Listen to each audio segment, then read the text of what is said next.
नमस्कार, स्वागत आप सभी का हमारे स्पेशल कवरेज में, जो कि उत्तर प्रदेश की पॉलिटिक्स के लिए आज स्पेशल दिन है। और आपके साथ मैं हूं राजेंद्र देव। उत्तर प्रदेश की राजनीति में मायावती और अखिलेश यादव की ज्वाइंट प्रेस कॉन्फ्रेंस एक नई इबारत लिखने जा रही है। 2019 के लोकसभा चुनाव में नरेंद्र मोदी को मात देने के लिए 23 साल पुरानी दुश्मनी भुलाकर सपा बसपा सूबे में एक बार फिर गठबंधन के रास्ते पर है।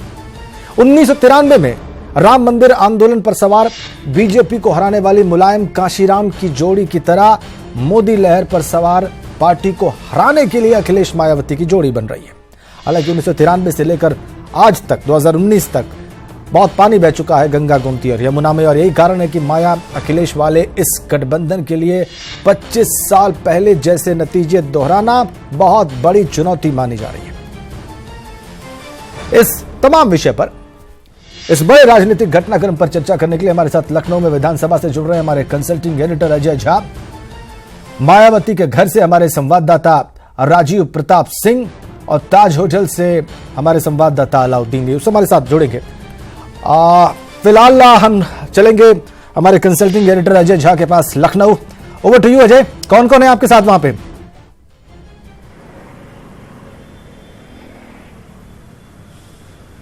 धन्यवाद राजेंद्र। आज तो जो है वो लखनऊ में ही है। आमतौर पर आप जब लखनऊ आते हैं तो कहते हैं कि मुस्कुराइए कि आप लखनऊ में हैं, लेकिन आज केवल यहाँ पर शोर है, सियासत है और सियासी गर्मी है। और सियासी जगत से भी मेरे साथ कई लोग हैं, कई लोग जुड़ रहे हैं। मेरे साथ दलित चिंतक आपको दिखाई दे रहे हैं, अवधेश वर्मा जी हैं, लगातार आपको दिखते हैं ये। मेरे साथ दिलीप श्रीवास्तव जी हैं, बीजेपी के प्रवक्ता हैं, और कई और भी लोग हैं। और साथ ही सबसे बड़ी बात यहाँ देखिए कि ये जो दिखाई दे रहा है विधानसभा भवन है। ऐतिहासिक है ये अपने आप में। जिस तरह से आज का दिन ऐतिहासिक है राजनीति के लिहाज से, सियासत के लिहाज से राजेंद्र जी, क्योंकि यकीन मानिए कि आज जो गठबंधन होने जा रहा है वो दिशा को बदलने वाला है, यूपी की सियासत को बदलने वाला है, और शायद देश की सियासत को भी। ऐसा कम से कम दावा जरूर है उन लोगों का जो साथ आ रहे हैं, यानी अखिलेश और मायावती। मैं बात करूंगा इस बारे में, बहुत सारी बातें करूंगा यहाँ जो लोग मौजूद हैं, लेकिन इससे पहले राजन आपके पास एक रिपोर्ट भी है। क्या है वो रिपोर्ट, क्या कहती है इस गठबंधन के बारे में, जरा हमें वो भी बताइए। बिल्कुल बिल्कुल अजय, हम उस रिपोर्ट के बारे में बताते हैं। बात दरअसल ये कि 24 साल बाद एक बार फिर उत्तर प्रदेश की राजनीति में एक नया मोड़ आया है, जिसे कई लोग युगांतकारी मोड़ कह रहे हैं। एक जमाने में एक दूसरे के कट्टर दुश्मन रहे समाजवादी पार्टी और बहुजन समाज पार्टी फिर से एक साथ आ गए हैं। दोनों मिलकर उत्तर प्रदेश में एक साथ चुनाव लड़ने जा रहे हैं, और दोनों दलों के गठबंधन ने उत्तर प्रदेश में लोकसभा सीटों का बंटवारा कर लिया है। माना जा रहा है कि दोनों दलों की साझी ताकत चुनाव में बीजेपी पर भारी पड़ सकती है।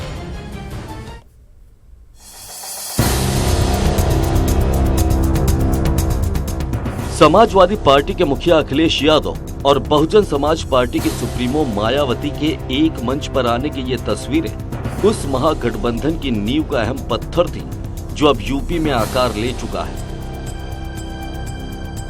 2 दशकों से ज्यादा चली दुश्मनी को दोस्ती में बदलने के पीछे थी मोदी की वो आंधी, जिसकी ताकतवर हवाओं ने 2014 के लोकसभा चुनाव और 2017 के विधानसभा चुनाव में यूपी की जमीन से एसपी और बीएसपी को उखाड़ फेंका था।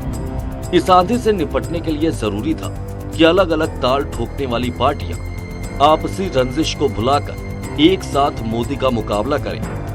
जातियों के जाल में उलझा है यूपी का सियासी गणित। ऐसे में एसपी बीएसपी के साथ आने से दोनों के लिए फायदा है। 2014 लोकसभा चुनाव में बीजेपी को करीब 42% वोट मिले थे, जबकि एसपी और बीएसपी को मिले वोट प्रतिशत को मिला दिया जाए तो करीब 42% ही बैठता है। मतलब मामला बराबरी का था। वहीं इस चुनाव में कांग्रेस ने भी 7% वोट हासिल किए थे।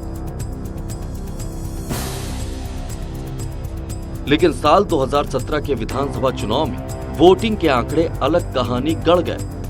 2017 के चुनाव में एसपी और बीएसपी दोनों को मिले वोटों को जोड़कर देखा जाए तो आंकड़ा 44% हो जाता है, जबकि उस चुनाव में बीजेपी ने महज 40% मत पाकर प्रचंड बहुमत हासिल किया था। हिसाब सीधा है, एसपी बीएसपी के साथ मिलकर लड़ने से बीजेपी का चुनावी गणित नुकसान की ओर जाता नजर आ रहा। वहीं अलग लड़ने के बावजूद कांग्रेस का टेक्निकल सपोर्ट इस गठबंधन को यूपी में अजेय बना सकता है। आखिरी परिणाम वोटों के सही ट्रांसफर पर निर्भर करेगा। माना जाता है कि बीएसपी का कोर वोट माया के कहने पर किसी भी दल के उम्मीदवार को ट्रांसफर हो सकता है। इसकी बानगी पिछले साल गोरखपुर, फूलपुर और कैराना नूरपुर उपचुनाव में देखने को भी मिली। लेकिन समाजवादी पार्टी का कोर वोट बीएसपी उम्मीदवारों के पक्ष में कितना जाएगा, इस पर एसपी के नेता कोई भी दावा करने से बचते हैं। इन सब के बावजूद सियासी ट्रेंड साफ दिखाते हैं कि माया अखिलेश का साथ यूपी में बीजेपी के लिए सिर दर्द जरूर साबित होगा। Bureau report, news 18।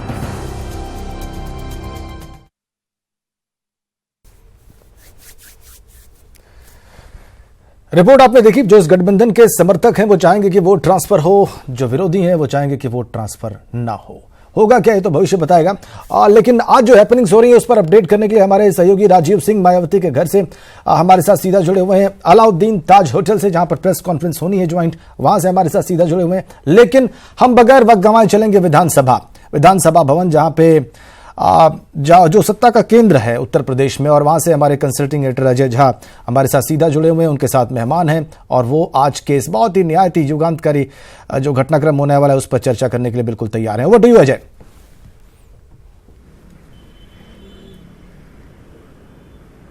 धन्यवाद राजेंद्र। और हमारे साथ तमाम मेहमान जुड़े हुए हैं, लोग भी जुड़ते जा रहे हैं, क्योंकि दरअसल ये सारा जो राजनीति का खेल है वो लोगों के इर्द गिर्द ही तो बुना जाता है। हम लोकतंत्र में हैं, लोक ही तो तंत्र बनाता है, और लोग क्या कहते हैं ये भी हम लोगों से पूछेंगे। लेकिन एक बार इस वक्त जरूरी है कि हम अपडेट ले लें। ताज होटल में अलाउद्दीन क्या चल रहा है इस वक्त? ताज होटल में दोनों पार्टियों के बड़े नेता आना शुरू हो गए हैं। एक बार कैमरा में मंच की तरफ जूम करवाऊंगा। राइट हैंड साइड में अखिलेश यादव की फोटो इस प्रेस कॉन्फ्रेंस में लगी हुई है और संयुक्त प्रेस वार्ता लिखा हुआ है। बाएं साइड में जबकि मायावती का फोटो लगा है। मायावती के ऊपर भीमराव अंबेडकर का एक फोटो लगा है जिसके ऊपर जय भीम लगा है, जबकि अखिलेश यादव के फोटो के ऊपर राम मनोहर लोहिया का एक फोटो लगा है जिसमें जय समाजवाद लिखा है, और दोनों लोगों के जो सिंबल हैं उसको लिख करके उसके ऊपर साफ तौर से लिखा गया है जय भारत। अभी जो ताजा अपडेट है उसमें बहुजन समाज पार्टी के स्टेट प्रेसिडेंट आरएस कुशवाहा, जो कि पूर्व एमएलसी भी रहे हैं, वो आ गए हैं। इसके अलावा समाजवादी पार्टी के राष्ट्रीय सचिव राजेंद्र चौधरी यहां आ चुके हैं, एमएलसी एसआरएस यादव आ चुके हैं। इसके अलावा जो है बहुजन समाज पार्टी के दूसरे कोऑर्डिनेटर से भी यहां आ चुके हैं। फिलहाल होटल ताज में सरगर्मियां अपने शबाब पर हैं। सैकड़ों की तादाद में मीडिया कर्मी भी यहां मौजूद है इस ऐतिहासिक पल को अपने कैमरों में कैद करने के लिए। फिलहाल होटल ताज में गहमा गहमी तेज हो गई है। अब से कुछ देर बाद यानी कि 12 बजने वाला होगा तो अपने आप एक इतिहास यहां से लिखा जाएगा, जो कि हम सब भी लोग याद न सिर्फ रखेंगे बल्कि जो है दशकों तक इसको कोट भी हम लोग करेंगे, जो इस तमाम कवरेज को हम लोग ऐतिहासिक कर रहे हैं।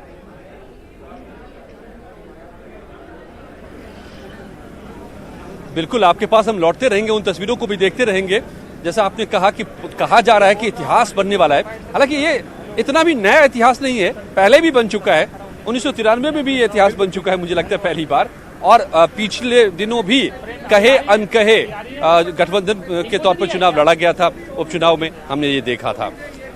स्टेट गेस्ट हाउस में राजीव सिंह है हमारे संवाददाता। राजीव, यहाँ क्या आप देख रहे हैं चहलकदमी?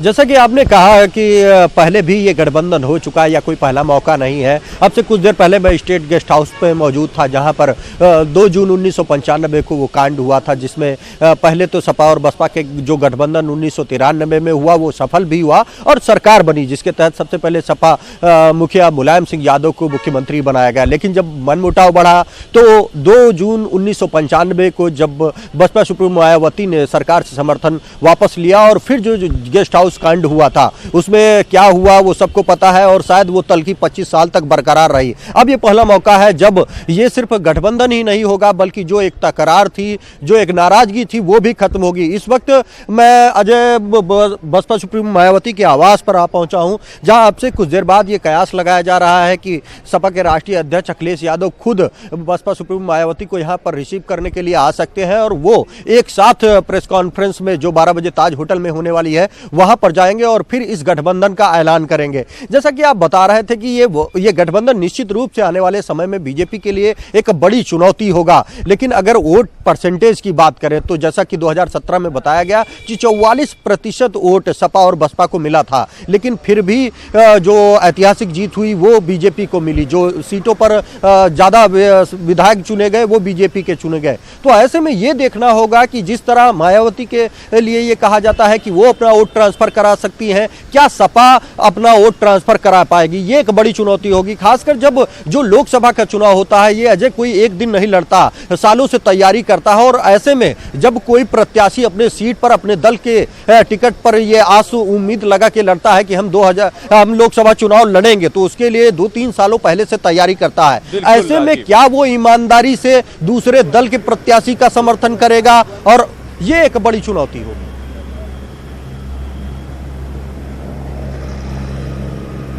आप जो बात कह रहे हैं शायद इसी को अमित शाह ने कल दिल्ली के रामलीला मैदान में, जहां सबसे बड़ी बैठक बीजेपी की इतिहास में हो रही है, इतिहास लगातार बन रहे हैं और लगातार इतिहास टूट रहे हैं, और वहां से अमित शाह ने कहा था कि राजनीति फिजिक्स की तरह नहीं है, केमिस्ट्री की तरह है, इसमें एक्शन रिएक्शन होता है, 2+2 4 नहीं होता, ये कहने की कोशिश कर रहे थे।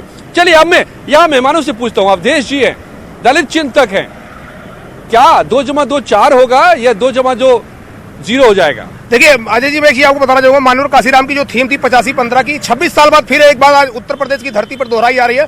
और ये एक ऐतिहासिक पल है जो 85-15 की लड़ाई और जो SC-BC माइनॉरिटी का एक गठजोड़ बनने जा रहा है। निश्चित तौर पर आने वाले समय में ये भारतीय जनता पार्टी के सामने बहुत मुश्किल खड़ा करने वाला है। जहां तक फिजिक्स का सवाल है तो आपको मैं बता दूं कि चुनाव में कभी भी गणित को नकारा नहीं जा सकता, और गणित के आधार पर जो वोटों का परसेंटेज है उसके आधार पर आज की डेट में जो गठबंधन है वो काफी मजबूत दिखाई दे रहा है। और निश्चित तौर पर आने वाले समय में जो अमित शाह जी ने, देखिए कल जो उन्होंने वहां पे बोला कि इससे हमको डरने की जरूरत नहीं, इसके पहले ही उन्होंने कहा था कि गठबंधन से जरूर हमको डरना चाहिए और गठबंधन हमको थोड़ा मुश्किल खड़ा करेगा। तो आने वाले समय में जो गणित का वोट है, डर कौन है? मोदी के डर से गठबंधन बना है? नहीं, ये भी कहा जा रहा है। आपको देखिए आज की डेट में अगर मोदी की बात करें तो मोदी साहब भी अगर प्रधानमंत्री बने तो 44 लोगों के गठजोड़ से आज प्रधानमंत्री बने हैं। तो ये तो एक राजनीतिक परिदृश्य और राजनीति में सब चलता रहता है। लेकिन आने वाले समय में उत्तर प्रदेश का जो गठबंधन, डरा कौन है? देखिए डरने की मोदी डरे हुए हैं या अखिलेश मायावती? आपको बता दूं, मोदी साहब अगर न डरे होते तो आपको देखा होगा गठबंधन की सुखबुहार सुनते ही 10% का आरक्षण जिस प्रकार से उन्होंने अपर कास्ट के गरीबों के लिए लाए, उससे पूरी तरीके से सामने आ रहा है कि जो मोदी साहब है वो पूरी तरीके से डरे हुए भारतीय जनता पार्टी की बौखलाहट है। और जिस तरीके से जब सफाया नहीं, जब बीएसपी एसपी का सफाया हो गया तब तो गठबंधन कर रहे हैं ना, तो डरे तो राजनीति में कोई सफाया नहीं होता, कभी कोई 2 सीट पाता, कभी कोई 200 सीट पाता है, तो कोई सफाया नहीं होता। लेकिन सवाल जो है जो उत्तर प्रदेश की धरती पर आज जो होने जा रहा है, निश्चित तौर पर आने वाले समय में आप देखेंगे अजय जी एक ही बहुत बड़ा बीएसपी के कितने सांसद हैं अभी लोकसभा में? बीएसपी में की एक भी सांसद नहीं है लोकसभा में। देखिए आपको बता दूं, बीएसपी का जो वोट परसेंटेज है 25%, वो पूरी तरीके से इंटैक्ट है। सीट से किसी भी पार्टी का आकलन एक तरह से लोकसभा में किया जा सकता है। वोट का पूरा ट्रांसफर हो जाएगा क्या? बिल्कुल ट्रांसफर हो जाएगा। देखो जो लड़ाई होती रही है बाहर मायावती दलित एक्ट जिन पर लगा हुआ है, बिल्कुल नहीं, दलित की केवल कहने की बात है, ये केवल बेवकूफ बनाने की बात है। दलित और बैकवर्ड और माइनॉरिटी पूरी तरीके से जानते हैं अवधेश जी, बिल्कुल मैं जानता हूँ, मुस्कुरा नहीं मुस्कुरा नहीं रहा हूँ। मैं ये कहना चाह रहा हूँ कि भारतीय जनता पार्टी बहुत संकट में आ गई, परेशान है और पूरी तरीके से उसको लग रहा है कि आने वाले समय में सत्ता उसके रास्ते से जारी है। आपने देखा होगा कल आपकी न्यूज 18 के पोल में 60% जनता ने कहा कि मोदी की कुर्सी अब खसक रही है। जो ट्विटर पे वोटिंग हुई है, इससे अंदाजा लगाया जा सकता है कि अगर भारतीय जनता पार्टी जो आने वाले समय में काफी मुश्किलों से सामना करना पड़ेगा और उसको सत्ता से बेदखल का रास्ता उत्तर प्रदेश की धरती से ही निकल कर आएगा। और वो दिन दूर नहीं कि जब भारतीय जनता पार्टी को इसका सबक जरूर मिलेगा। तो क्या डर लग रहा है क्या बीजेपी को? डर तो इनके चेहरे से दिख रहा है, मायावती जी के चेहरे से दिख रहा है, अखिलेश जी के चेहरे से दिख रहा है। अगर 2014 की बात की जाए तो बसपा का सुपड़ा साफ हो गया था और मुलायम सिंह परिवार से कुछ लोग जीते। लेकिन इन सारी चीजों के बाद अगर अपने अपने अस्तित्व को बचाने के लिए स्वार्थपरक राजनीति की दृष्टि से, चाहे मसला हो आय से अधिक संपत्ति का, चाहे खनन मामले में भ्रष्टाचार के जांच की आंच का मसला हो, इन सारे चीजों से अपने अस्तित्व को बचाने की दृष्टि से ये गठबंधन कर रहे हैं। ये गठबंधन इनका विषय है, जहां पे आज इनकी साझा गठबंधन से आप लोगों को डर, आप कह रहे हैं कि नहीं लग रहा है क्या? हमें क्यों डर लगेगा?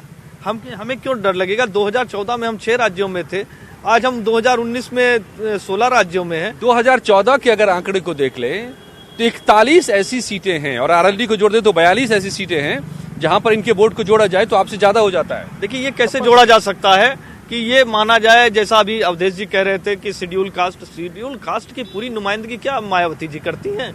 या बैकवर्ड कास्ट की पूरी नुमाइंदगी अखिलेश जी करते हैं? ऐसा तो संभव नहीं है।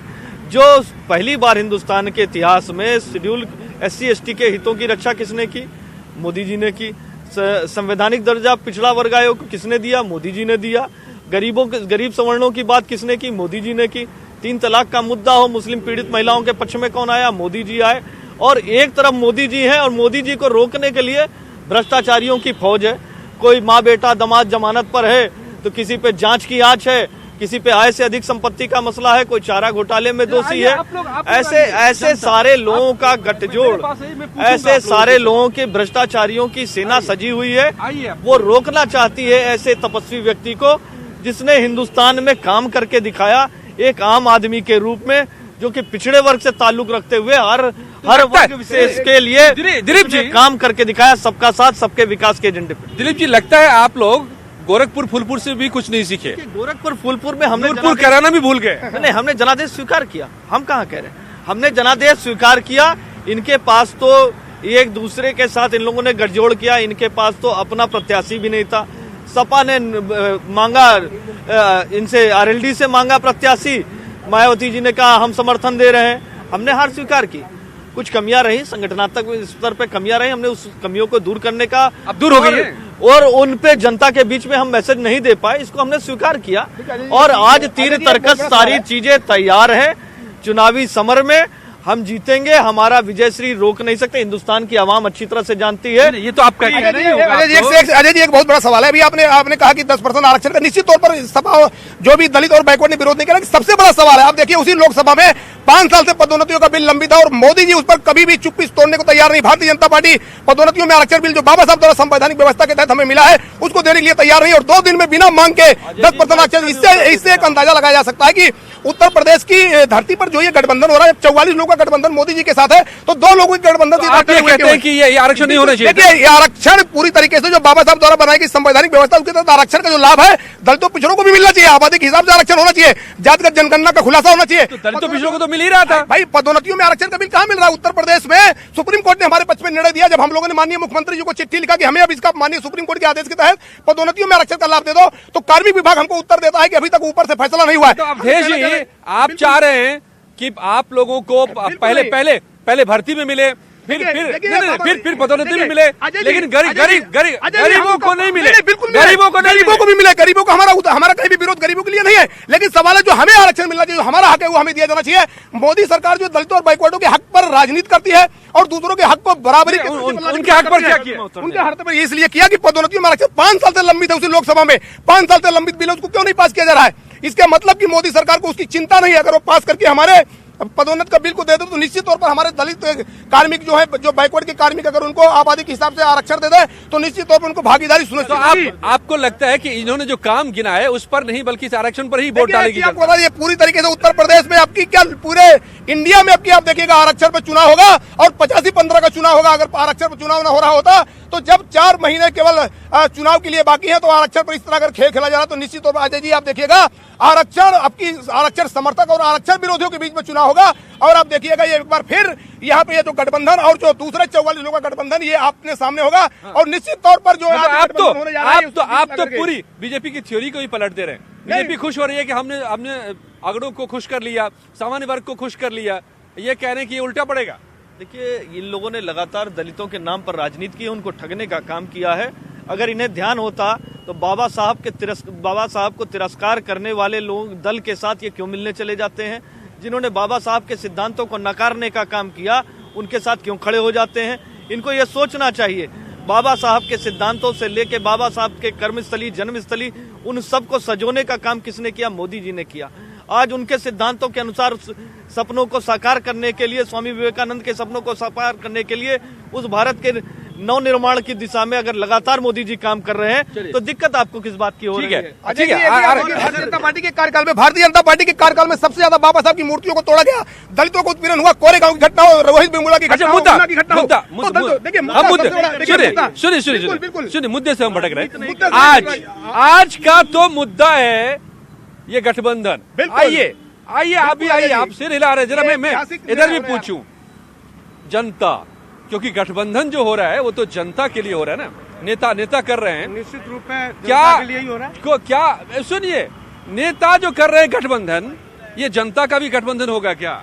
ये जनता का ही गठबंधन है एक तरह से, क्योंकि जनता चाह रही है कि जो है गठबंधन हो। सही बात तो ये है। क्यों हो? इसलिए हो कि जो वो ताकतें हैं जो इस देश को तोड़ना चाहती है उसको खत्म करने के लिए। कौन सी वो ताकतें हैं? अब वो तो आप देख ही रहे सरकार किसकी है। बोलिए। बिल्कुल भाजपा की। जी हाँ, तो ये भाजपा को हराने के लिए गठबंधन जरूरी है। बिल्कुल जरूरी है, क्योंकि बड़े दुश्मन को गिराने के लिए छोटी छोटी ताकतें इकट्ठा हो जाएं तो मकसद क्या है? मोदी को हटाना या देश को आगे ले जाना? नहीं, मोदी जी से कोई जाती दुश्मनी नहीं है, हमें मोहब्बत अपने देश से है। तो हम चाहते हैं कि हमारा देश आगे बढ़े, मोदी जी ही चलावें, लेकिन अगर अपने आप में वो बदलाव कर सकते हैं कि सारे लोगों, जैसे उनका नारा था सब लोगों को लेके चलेंगे, अगर चलें तो बहुत अच्छा है। हम तो सबसे पहले उनके साथ हैं। एक आवाज ये भी है लखनऊ से, विधानसभा के बाहर से, ठीक बाहर से एक आवाज में आ रहा हूं आपके पास भी, लेकिन आप भी जरा बताएं कि ये जो गठबंधन हो रहा है ये किसका गठबंधन है? नेताओं का, पार्टियों का, या जनता का गठबंधन है? ये जनता का गठबंधन नहीं है। नहीं है। नहीं है, ये पार्टियों का गठबंधन है। और जो हमारे मोदी जी जो कर रहे हैं वो देश को बहुत ऊंचाई पे ले जाने वाले हैं। हमारे देश के हर नागरिक को इतना जागरूक होना पड़ेगा, इतना जागरूक होना पड़ेगा कि जैसे मोदी जैसा एक युग पुरुष, मेरे अंदाज से ना तो अभी तक कोई आया है, या तो वाजपेयी जी थे युग पुरुष, या हमारे मोदी जी हैं जो कि अपने देश के लिए कर रहे हैं, अपने लिए नहीं कर रहे हैं। अभी नेताजी लोग वहाँ इंतजार कर रहे हैं, जनता के बीच जरा पहले फैसला हो जाए, क्योंकि फैसला तो आखिरकार जनता को ही करना होता है। आप कह रहे थे कि मोदी जी देश को तबाह कर रहे हैं, इसलिए उनको हटाने के लिए गठबंधन जरूरी है। ये कह रहे हैं मोदी जी आगे ले जा रहे हैं, सही कौन है? ये भाई साहब हमें ये बता दें किस व्यू से मोदी जी इस देश को आगे ले गए हैं। इस व्यू से मोदी जी आगे नहीं ले गए हैं, ये बताया आप। भाई जिस हिसाब से उन्होंने 15 लाख रुपए कहे थे सबके अकाउंट में आ गए, हमारे ख्याल से 5 लाख रुपए तो छोड़ दिए, 5000 भी किसी के अकाउंट में अभी तक नहीं आया है। मेहनत के आप ये देखें, मैं अगर जस्ट लिसन बिना मेहनत के अपने पिताजी भी नहीं देते हैं तो मोदी जी क्यों देंगे किसी को बिना मेहनत का? मेहनत तो करो आप। एक मिनट प्लीज, मेरे को चाहे लो, उसके बाद कहते हो कि मुझे 15 लाख चाहिए। मेहनत तो करो आप। मेहनत था, उन्होंने खुद कहा था, हमने मांगा नहीं था, हमने 15 लाख मांगा नहीं। दे दिए, कहाँ दे दिए। 4.5 साल में आपने कोई कर्जा लिया किसी से? चुकाया आपने चुकाया है। एक मिनट, मैं ये कह रहा हूँ, जब मैं बैंक में जाता हूँ तो मैं ये देखता हूँ कि एक गरीब तबके की महिला या गरीब तबके का पुरुष वहाँ बैंक में ले रहा होता है। मैं पूछता हूँ आप क्या ले रहे हैं, तो बैंक वाला ये समझाता कि सर इनको मोदी जी की तरफ से घर बनाने के लिए लोन दिया जा रहा है। तो ये क्या है? और आप एक बार बताएं, आप इतनी लालसा क्यों रखते हैं? आप अगर एक मेहनती पुरुष हैं तो आप मोदी की तरफ क्यों देखते हैं? आप अपनी तरफ से कमाएं और उसको आप खर्च करें। भाई लालच तो आपने दी थी कि 15 लाख देंगे, हमने मांगा थोड़ी था। आतंकवादी कम हो गई, हमने मांगा नहीं था, उन्होंने लालच, उस लालच में वोट दे दिया था। भाई लालच जो अच्छा करेगा जो लालच देगा उसी को वोट देंगे। लोग इसलिए परेशान है, आतंकवादी कम हो गए, लोगों के पास पैसा नहीं रह गया। मोदी जी ने ऐसा षड्यंत्र रचा, लोग परेशान है, दर परेशान है। डेली मारे जा रहे हैं कश्मीर में, आज हम लोग जो सुरक्षित है ये मोदी जी का देना है। क्या हम चलिए, बात बहुत दूर तक चली गई, हम लौटते हैं। आज बीएसपी और एसपी का गठबंधन हो रहा है, हम बात इस पे कर रहे हैं। ये बताइए, ठीक है, मैं इसलिए भी पूछ रहा था, आपका कहना है कि जनता का गठबंधन नहीं है, आप कह रहे हैं कि जनता का गठबंधन है। मैं इस लिहाज से पूछ रहा था कि इस राजनीति की एक रवायत रही है कि जब बीएसपी की सरकार बनती रही है तो एसपी के समर्थक के साथ क्या होता रहा है ये हम सभी जानते हैं, और जब एसपी की सरकार बनती रही है तो बीएसपी के समर्थकों के साथ क्या होता रहा है ये भी हम जानते हैं। अब दोनों नेता तो हाथ मिला लिए, लेकिन जो नीचे पिटते रहे एक दूसरे से वो भी मिल जाएंगे क्या? मैं ये पूछ रहा हूँ आपसे। कभी नहीं मिल पाएंगे। नहीं मिल पाएंगे।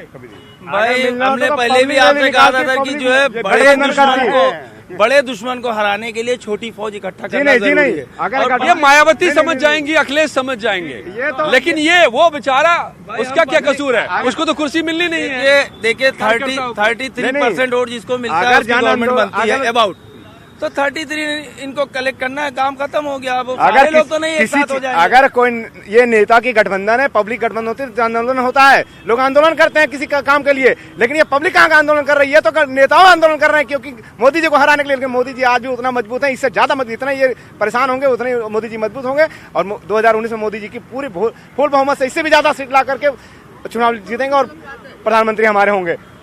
मायावती बोल सकती है अपने उस सवाल को जो सपा ने किया था उनका, यदि वो भूल नहीं है ना, उनको भूलना स्टेट गेस्ट हाउस की बात कर रहे हैं। मैं हाँ बिल्कुल उसी बात के उसी के लिए बोल रहा हूँ। ये भूल सकती है वो, बीजेपी नहीं उनको समर्थन देके मुख्यमंत्री बनाया था, यहाँ तक पहुँचाया था। और वहाँ भी उस दिन कहा जाता है कि बचाया था कि बीजेपी के विधायक नहीं, तो उस समय भी बीजेपी नहीं बचाया था। आइए आप लोग नेताजी से जवाब लेते हैं। अब नेताजी लोग जरा जवाब दीजिए। आप लोग बड़ी बातें आप लोग करें, जनता दूध का दूध पानी का पानी कर देती है, पब्लिक सब जानती है। एक सज्जन बता रहे थे, गेस्ट हाउस कांड की याद दिला रहे थे। क्या वो घाव मायावती और अखिलेश को सियासी जरूरत है, सियासी फायदा है, कुर्सी का सवाल है, वजूद बचाने की बात है, तमाम बातें वो भूल सकते हैं, लेकिन वो जनता भी भूल जाएगी क्या जो अब तक जिनको लड़ाते रहे। देखिए अजय जी, दलितों के बीच में बहुत घाव है, कोरेगांव की घाव है, आपको रोहित वेमुला घटना की घाव है, ऊना की घाव है। बहराइच की जनता कोरेगांव नहीं जानती है, वेमुला को भी नहीं जानती है। बहराइच की जनता को बिल्कुल अजय जी आपने जो कहा, आजकल सोशल मीडिया का जमाना है, पूरे प्रदेश में दलितों का क्या उत्पीड़न हो रहा है। अभी आपने आर्थिक अपराध ब्यूरो के जो आंकड़े हैं, जो गवर्नमेंट के आंकड़े, उसमें आप देख लीजिए पूरे देश में दलितों पर किस तरीके से अन्याय हो रहा है। हम लोग दलितों के बीच में काम करते हैं, हम लोग आरक्षण समर्थक हैं, रोज सड़क पे आंदोलन करते हैं, हम लोगों को पता है कि क्या स्थिति हो रही है। आपने देखा होगा कि किस प्रकार से अवधेश जी ईमानदारी से बताइए, आप तो दलित चिंतक हैं। बिल्कुल अजय जी, आपको कुर्सी नहीं मिलने वाली है। बिल्कुल अजय जी, एक चीज आपको बता दें तो आप अजय जी, दलित समाज को कुर्सी नहीं चाहिए, बाबा साहब द्वारा बनाई गई संवैधानिक व्यवस्था के तहत हमें न्याय चाहिए, संवैधानिक व्यवस्था का न्याय चाहिए जो भारतीय जनता पार्टी को। तो मुझे उस न्याय के वास्ते आप कहिए अपने दिल पर हाथ रखकर कि ये दलितों के हित के लिए गठबंधन हो रहा है या सत्ता के हित के। बिल्कुल एक चीज हासिल, ये जो गठबंधन हो रहा है, ये बाबा साहब द्वारा संवैधानिक व्यवस्था जो बहुजन समाज की संवैधानिक 85-15 के लिए गठबंधन हो रहा है, और माननीय काशीराम की थीम पर गठबंधन हो रहा है। और निश्चित तौर पर इससे आने वाले समय में बहुसंख्यक समाज का, बहुजन समाज का बड़ा भला होने वाला गठबंधन से जो दलितों को उत्पीड़न करने वाली सरकार केंद्र में। और मेरा अगला सवाल बिल्कुल, अगर दलितों के हित के लिए हो रहा है तो अब तक अलग अलग सत्ता में भी रहे, मायावती भी 5 साल रही, उसके बाद अखिलेश भी रहे, तभी दलितों का हित हो जाता है। इसके लिए गठबंधन करके फिर सरकार बनाने की अजय जी, तब तो गठबंधन नहीं हुआ। अजय जी समझिए, आज अगर केंद्र की मोदी सरकार 44 लोगों के गठबंधन से अगर सत्ता में आ सकती है, तो निश्चित तौर पर अगर 2 लोगों का गठबंधन हो रहा है तो पूरे देश में इतना बड़ा हंगामा क्यों मच गया है? इसका मतलब कि लोग ये नहीं चाहते कि एससी बीसी का गठजोड़ है, ये 85-15 का गठजोड़ है। ये लोगों को समझना पड़ेगा। 85-15 की लड़ाई जो माननीय काशीराम के द्वारा बनाई गई व्यवस्था के तहत जो इस धरातल पर उतरी थी, आज उस धरातल पर एक ऐतिहासिक क्षण है। और उत्तर प्रदेश की धरती में एक ऐसा वो होने जा रहा है जो आने वाले समय में एक बड़ा काम होने वाला है। और आने वाले समय में आप देखिएगा, बिल्कुल काशीराम जिंदाबाद, जिंदाबाद, मायावती बड़ा होगा। क्या बात है, आने वाले समय में बड़ा इधर आप कुछ काशीराम जैसी लग भी रहे, आप मुझे याद दिला रहे हैं काशीराम जी की। आपको लग रहा है कि इधर से क्या लग रहा है? हम सबका साथ, सबका विकास, भारत माता की जय। काशीराम और साथ, अखिलेश नहीं। राजनीति गर्म है भैया, ये देखिए, इधर विधानसभा है, इधर बीजेपी का दफ्तर भी है ना, यहीं पर पास में, और पास में वो गेस्ट हाउस भी है, स्टेट गेस्ट हाउस। तो आज जब गठबंधन हो रहा है, बोलना मना है। क्या क्यों? अरे आप जनता हैं। गेस्ट हाउस और इसका बीजेपी का वो बता रहे हैं जो, तो क्या जो है उनके खिलाफ बोलना मना है? नहीं बोलना मना है, बिल्कुल नहीं, बोलिए, खुल के बोलिए। मैं तो सिर्फ पूछ रहा था कि गेस्ट हाउस कांड को आप लोग भूल गए हैं। अच्छा, ये आपको कहने को बोला, कोई नहीं भूला है, लेकिन समय सब कुछ भुला देता है। अच्छा, और मोदी जी की जो आक्रमणता है वही सब भुला दे रहा है। कांड भी हल्का लग रहा है जी, सही बात है। तो मोदी जी से डर के गठबंधन हुआ है क्या? नहीं, कोई मोदी से उनकी आक्रामकता से डर क्यों डरेगा? लेकिन मोदी जी को हटाने के लिए रास्ता तो ढूंढा ही जाएगा, क्योंकि वो बिल्कुल गलत चल रहे हैं। क्या आक्रामकता है? आक्रामकता ये अपने मनमर्जी करते हैं। अच्छा, जनता की कोई सुनवाई नहीं है। क्या की है अपनी मनमर्जी? अपनी मनमर्जी ये है कि जनता के जो भी, अभी देखिए जो शौचालय इतना भेजा गया है, पैसा नदारत है, पैसा नहीं है, इतना जो है सब। ये तो हर सरकार में हो जाता है। हर सरकार की बात आप क्यों कर रहे हैं? राजीव गांधी बोले थे कि 10 पैसा ही जाता है जमीन में। जो सरकार है उसकी बात कीजिए। 84-85 में बोले कि देखा जाएगा जी, 84, 85 या 70 साल से जो रहा, आज आपके सामने सारा है। मतलब आज भी वही खेल चल रहा है। आप बने रहिए हमारे साथ, आप सभी लोग। दिलीप जी, अब सारी बातों को सुन रहे हैं, क्या क्या बातें, क्यों यह गठबंधन जरूरी है और क्या आपकी कमजोरी है, क्या बातें कही जा रही है। देखिए, सबको अपने विचारों की अभिव्यक्ति है। अगर लोग स्टेट गेस्ट हाउस कांड भूलना चाहते हैं तो भूलें, वो उनका विषय है। लेकिन मायावती जी अपने भतीजे से जरूर कहेंगी कि उन चाचाओं को तो ले आओ, और क्या उन चाचाओं को माफ करेंगी जो स्टेट गेस्ट हाउस कांड के दोषी थे और जिन्होंने आबरू लूटने का प्रयास किया, और तब उस समय उनके मदद करने के लिए कौन आया? भारतीय जनता पार्टी के नेता है स्वर्गीय ब्रह्मदत्त द्विवेदी जी आए। इन सब चीजों को भी लोगों को नहीं भूलना चाहिए। लेकिन ये गठबंधन इनका विषय है, क्यों कर रहे हैं? अपने अपने अस्तित्व को बचाने के लिए।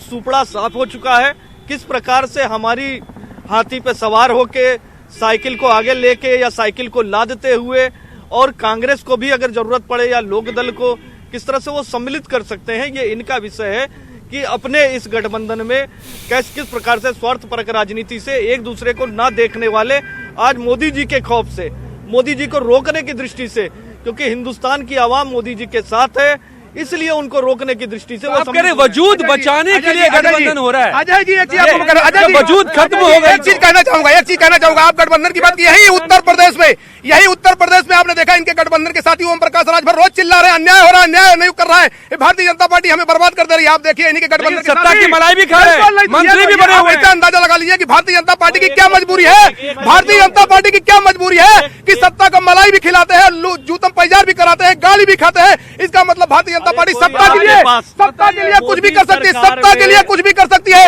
ये जूतम पैजार भी करेंगे जब सत्ता के लिए। मोदी सरकार ने क्या मनमानी किया, मोदी सरकार ने मनमानी किया। पूछना चाहता हूँ, बिल्कुल बसपा प्रमुख पे आय से अधिक संपत्ति का मसला है कि नहीं है? अरे भाई, आपके अमित शाह के बेटे के ऊपर, अमित शाह के बेटे के ऊपर क्या मामला है? अमित शाह के बेटे के ऊपर मोदी जी पे भ्रष्टाचार का आरोप लगा दीजिए।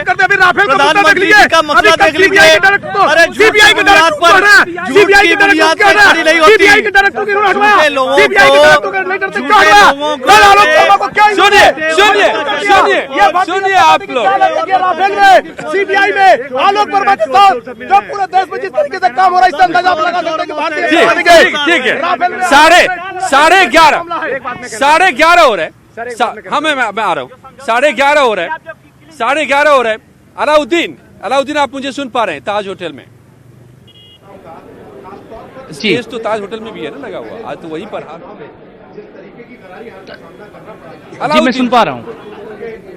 क्या कौन कौन लोग आ रहे हैं? यहाँ की तो गर्मी ऐसी है कि मुझे इस ठंड में पसीना आ रहा है। ये सियासी गर्मी है, लेकिन असली तो आग वहाँ लगी हुई है, अलाव तो वहाँ चल रहे हैं। तो क्या कौन कौन चेहरे अब तक पहुंच गए मंच पर? जरा एक बार हमारे दर्शकों को वहाँ की तस्वीर भी दिखाइए, ताज होटल की।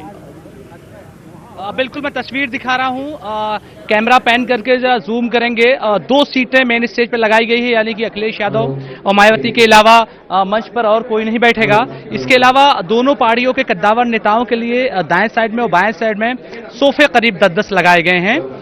एक तरफ समाजवादी पार्टी के सारे कद्दावर नेता बैठेंगे, एक तरफ नीचे की साइड में बहुजन समाज पार्टी के, यानी कि जहां तक मंच का सवाल है, जहां से प्रेस कॉन्फ्रेंस होना है, वहां सिर्फ 2 जो है सीटें लगाई गई है। दोनों सीटों पर सफेद जो है टॉवेल भी लगाए गए हैं, यानी कि वहां पर 2 लोग रहेंगे। बाकी जो उनकी पार्टी के नेता है वो राइट और लेफ्ट साइड में जो सोफे लगाए गए हैं उस पर बैठेंगे। फिलहाल समाजवादी पार्टी के राष्ट्रीय उपाध्यक्ष किरण नंदा भी इस प्रेस कॉन्फ्रेंस में आ चुके हैं। जैसा कि मैं जिक्र कर रहा था कि राजेंद्र चौधरी, SRS यादव, इसके अलावा उनके कैबिनेट के 2 पूर्व मंत्री अहमद हसन और बलराम यादव, तमाम लोग भी यहां आ चुके हैं। जबकि जो प्रतिनिधित्व है बहुजन समाज पार्टी का वो थोड़ा कम दिखाई दे रहा है। उनके OSD जो है मायावती के मौजूदा वक्त में मेवालाल गौतम, इसके अलावा पवन सागर, प्रदेश अध्यक्ष जो है RS कुशवाहा, वो लोग आए हैं। संख्या जो है BSP की तरफ से थोड़ी कम है। और जहां तक बाहर के नजारे का सवाल है तो बहुजन समाज पार्टी के बहुत ज्यादा कार्यकर्ता होटल ताज के बाहर दिखाई नहीं दे रहे हैं। हालांकि उसकी तुलना में समाजवादी पार्टी के सैकड़ों की तादाद में समर्थक बाहर नारेबाजी कर रहे हैं, अखिलेश यादव जिंदाबाद और इस गठबंधन के जिंदाबाद होने के नारे लगा रहे हैं। तो यानी होटल ताज में पूरा जो नजारा है वो अब, क्योंकि करीब 29 मिनट का समय, 28-29 मिनट का समय बचा हुआ है, तो ऐसे में बिल्कुल काउंट डाउन शुरू हो गया है। और फिलहाल मायावती अपने 9 माल एवेन्यू आवास में है। अखिलेश यादव निकलने वाले हैं अंसल सिटी में जहां पर रहते हैं। यहां पर सिक्योरिटी को अलर्ट भी कर कर दिया गया है। फिलहाल जो खबरें हैं वो ये हैं कि श्रीचंद मिश्रा अंदर सेफ जोन में पहले से बैठे हुए हैं, वो मायावती को रिसीव करेंगे। अखिलेश यादव जब आएंगे तो उनके पार्टी के नेता उनको रिसीव करेंगे, तो सेफ जोन में पहले एक मिनट मुलाकात होगी, फिर दोनों लोग एक साथ जो है यहाँ पर मंच पे प्रेस कॉन्फ्रेंस के लिए आएंगे। यानी कि एससी मिश्रा जो है प्रोमिनेंट जो बीएसपी की तरफ से वो सारी जिम्मेदारी यहाँ पर मीडिया की तमाम चीजें संभाल रहे हैं, और फिलहाल समाजवादी पार्टी की तरफ से उनके पूर्व क्योंकि ताज